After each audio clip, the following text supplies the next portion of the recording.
Welcome to Context. I'm Brad Harris. Thank you to all the fine folks who support this show on Patreon. Just a reminder, I released the last episode of Context only to supporters on Patreon, and that episode was called Conversation or Violence.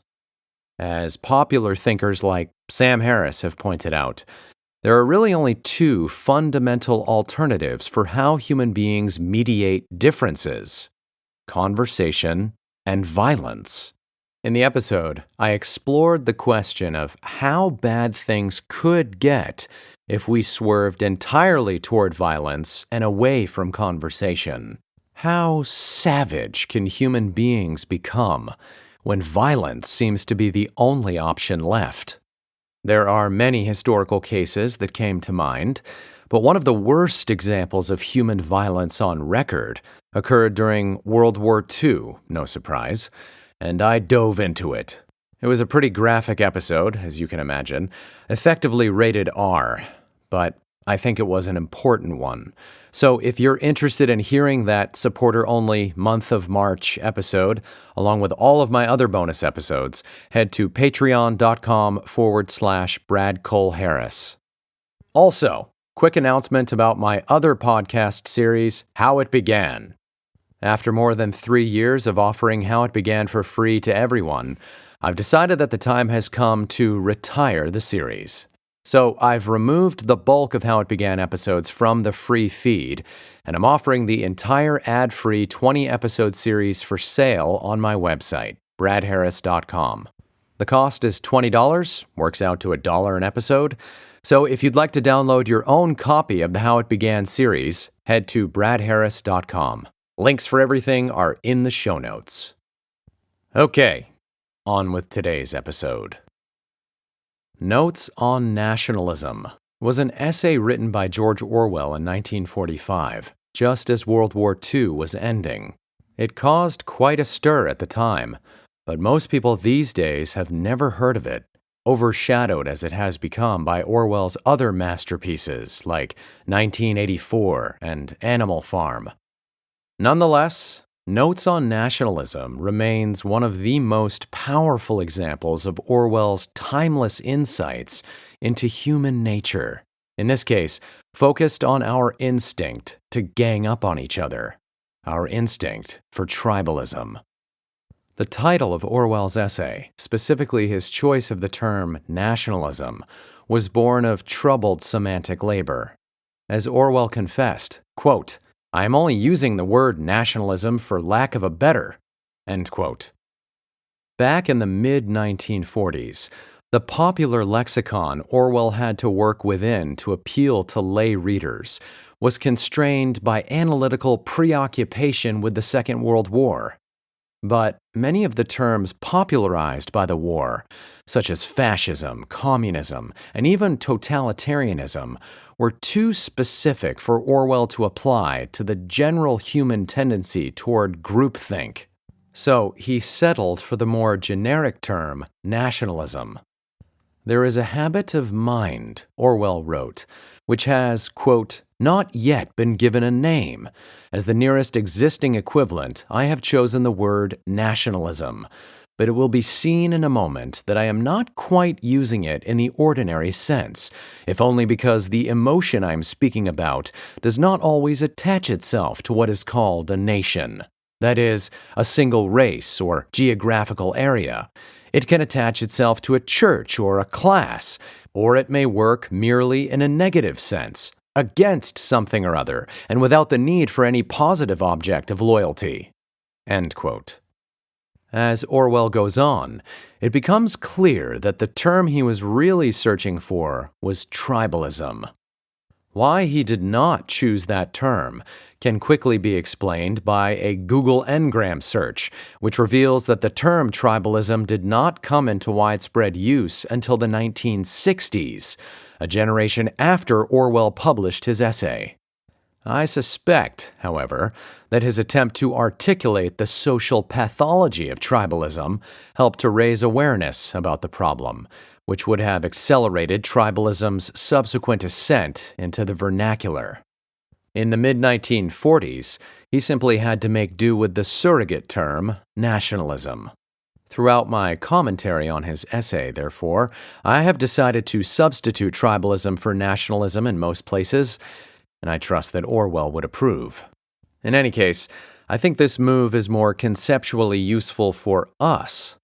Case in point, I will replace the word nationalism with the word tribalism in Orwell's following statement, and we'll see how precisely it summarizes the greatest liability to liberal democracy that has emerged in our time.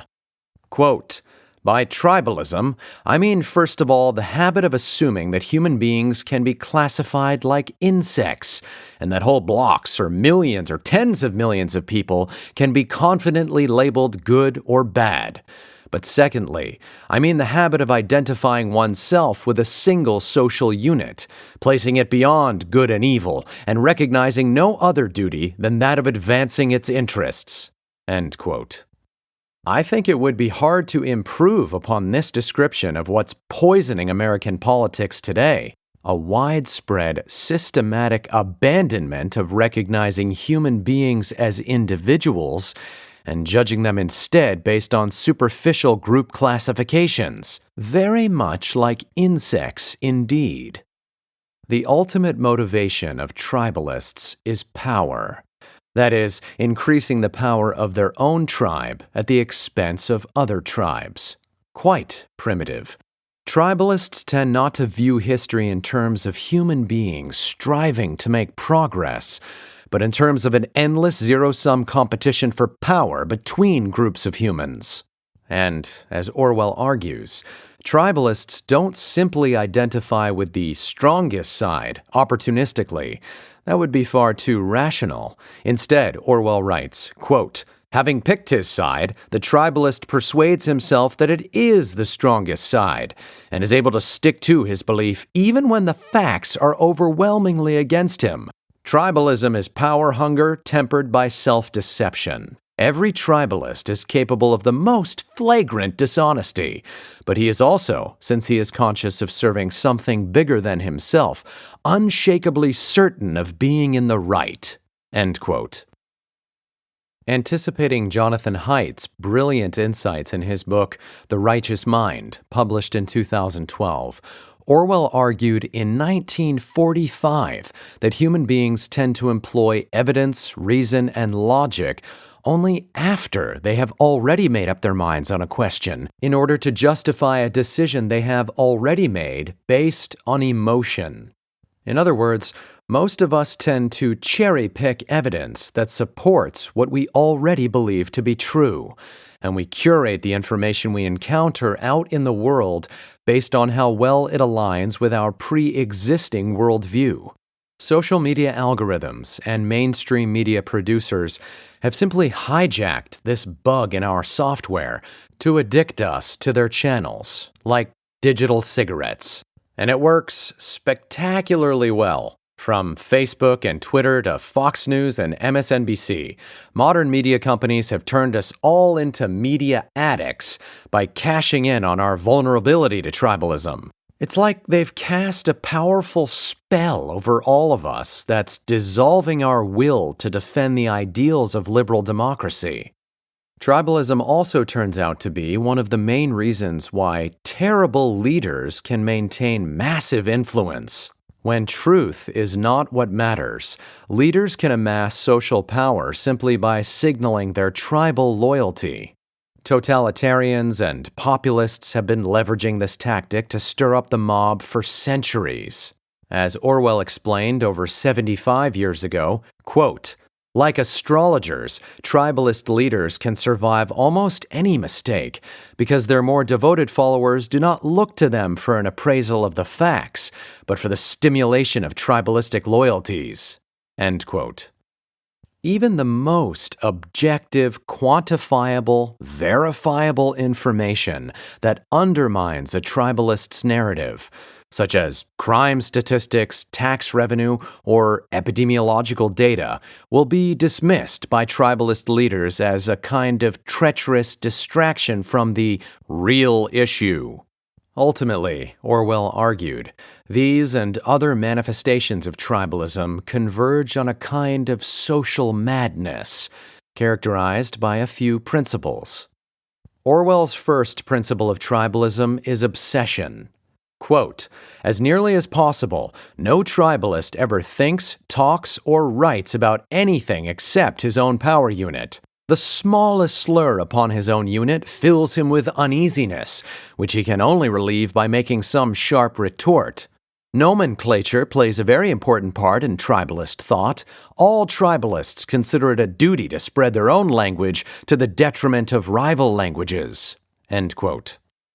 Obsession with race and gender, for example, and the novel language we're supposed to use to navigate those concepts has certainly become a liability today. 3 generations ago, Orwell was worrying about tribalist obsessions with national culture. Quote, if the chosen tribal unit is an actual country, such as Ireland or India, the tribalist will generally claim superiority for it, not only in military power and political virtue, but in art, literature, sport, structure of the language, the physical beauty of the inhabitants, and perhaps even climate, scenery, and cooking. End quote. The smallest details of the tribalist's obsession are magnified into mandates of conformity and even reverence. The obsessions have changed over the generations, but the tribalist pathology has not. Indeed, Orwell's next principle of tribalism is instability. Quote, the intensity with which they are held does not prevent tribalist loyalties from being transferable. A unit which has been worshipped for years may suddenly become detestable, and some other object of affection may take its place with almost no interval. This makes it possible for tribalists to be much more tribalistic, more vulgar, more silly, more malignant, more dishonest than they could ever be toward a unit of which they had real knowledge. And transferred tribalism, like the use of scapegoats, is a way of attaining salvation without altering one's conduct. End quote. In our day, this sounds a lot like cancel culture, wherein ideas or ways of interacting with each other that were accepted as perfectly normal only yesterday suddenly cause moral panic and outrage today. What makes tribalist instability especially toxic is that any target of tribalist vengeance who can be shown to have spoken or acted in such a way in the past that's suddenly deemed unacceptable by radical new standards can become a target of the mob, even if those words and actions were perfectly acceptable at the time among the members of the very same mob. See, instability is built into tribalism by design. It keeps everyone afraid of triggering everyone else. It keeps everyone paranoid so that no one dares to call out the madness for what it is, for fear of mob retribution. Instability makes individualism much more socially dangerous. The most dangerous principle of tribalism, however, is indifference to reality. As Orwell explains, quote, all tribalists have the power of not seeing resemblances between similar sets of facts. Actions are held to be good or bad, not on their own merits, but according to who does them. The tribalist not only does not disapprove of atrocities committed by his own side, but has a remarkable capacity for not even hearing about them. In tribalist thought, there are facts which are both true and untrue, known and unknown. A known fact may be so unbearable that it is habitually pushed aside and not allowed to enter into logical processes. And every tribalist is haunted by the belief that the past can be altered. Much of the propaganda writing of our time amounts to plain forgery. Material facts are suppressed, dates altered, quotations removed from their context and doctored so as to change their meaning. Events which, it is felt, ought not to have happened are left unmentioned and ultimately denied. End quote. On this last point, Orwell emphasized that the uncertainty caused by tribalists' pathological denial of facts leads the general public to become increasingly skeptical of any information provided by official or authoritative sources. And we are absolutely witnessing this destruction of public trust right now. Almost our entire media industry has become infected by the tribalist compulsion to cultivate very specific narratives by reporting only very specific sets of facts and obfuscating or outright redacting all contradictory facts.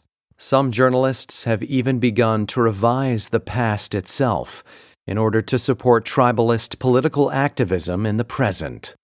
In Orwell's time, the most compelling examples of tribalists' indifference to reality concerned media coverage of the consequences of the Second World War. His summary of the abysmal and even reckless wartime reporting back then almost precisely echoes widespread grievances about coverage of the COVID pandemic today, for example. Quote, "The calamities that are constantly being reported tend to inspire in the average person a feeling of unreality. One has no way of verifying the facts. One is not even fully certain that they have happened, and one is always presented with totally different interpretations from different sources. Probably the truth is discoverable, but the facts will be so dishonestly set forth in almost any newspaper that the ordinary reader can be forgiven either for swallowing lies or failing to form an opinion altogether. The general uncertainty as to what is really happening makes it easier to cling to lunatic beliefs. Since nothing is ever quite proved or disproved, the most unmistakable fact can be impudently denied." End quote. Orwell's three principles of tribalism, obsession, instability, and indifference to reality, often produce an especially sinister effect on people who have tribalist inclinations, but who are unsatisfied with the tribal identity they would be compelled to adopt based on prevailing tribal rules. Since tribal rules generally adhere to superficial and immutable characteristics, such as the color of one's skin or the place where one happened to be born and hold citizenship, these people are left with little choice but to manifest their tribalism through masochism. Orwell noted that tribalist masochism was most prevalent among privileged intellectuals. Quote, "Among the intelligentsia has emerged a belief in the innate superiority of non-white races. Even among those who do not feel strongly on the race question, snobbery and imitation have a powerful influence. Almost any English intellectual would be scandalized by the claim that white races are superior to non-white races, whereas the opposite claim would seem to him unexceptionable." End quote. Likewise, when it came to Western civilization, many of the most purebred English intellectuals were actually the most likely to hate their cultural heritage. Quote, "Their real, though unadmitted motive appears to be hatred of Western democracy and admiration of totalitarianism. Their brand of intellectualism usually boils down to saying that one side is as bad as the other. But if one looks closely at their writings, one finds that they do not by any means express impartial disapproval, but are directed almost entirely against Britain and the United States. Moreover, they do not condemn violence as such, but only violence used in defense of the Western countries. Within the British intelligentsia, a derisive and mildly hostile attitude towards Britain is more or less compulsory." End quote. So, maybe academia hasn't changed all that much in the last 75 years. Despite the perversions of tribalist thinking to which we are all vulnerable, Orwell was eager to point out that all was not lost. We are not really insects, after all. We are complicated and conflicted and creative creatures. People may harbor several competing tribal loyalties. They may swerve into tribalism for only short phases of their lives benignly. Every face-painted fan at a football game demonstrates this. And some tribal instincts, like patriotism, have positive roles to play when legitimate threats to our way of life emerge. Besides, most of us still have the capacity to recognize real leadership when we see it. And what we often recognize is an individual with the courage to tell us the truth and the competence to inspire us to accept it, so that we can move on to the real work of figuring out what to do. Tribalism is a bug in the software of the human mind, but it's closely associated with features of human morality that are indispensable to our sense of the good. As Orwell argued, quote, "One must have preferences. That is, one must recognize that some causes are objectively better than others." End quote. Whether or not human beings can ever eliminate the bug of tribalism is an open question, but Orwell was convinced that it was our moral duty to struggle against tribalist obsession, instability, and indifference to reality. As he put it, quote, "The emotional urges which are inescapable and are perhaps even necessary to political action should be able to exist side by side with an acceptance of reality." End quote. The overcorrection for tribalism is relativism, a misguided effort to cure tribalist prejudice by pretending that there is no such thing as objective truth or objective good, that no tribe has any of the right answers, only the answers that work for them, and that therefore there can be no such thing as objective human progress. But we don't have to go to such nihilist extremes to counteract tribalism. We should be able to calibrate our moral compass so that it neither points down the path we've already chosen, regardless of its direction, nor spins aimlessly around and around. And we should have confidence in our capacity to do that, because, as Orwell helps us remember, none of these concerns are new, and past generations have had to overcome their own manifestations of tribalism time and again in order for us to be here today having this conversation. That work is never finished. The only difference is, now it's our turn. I'm Brad Harris. So long.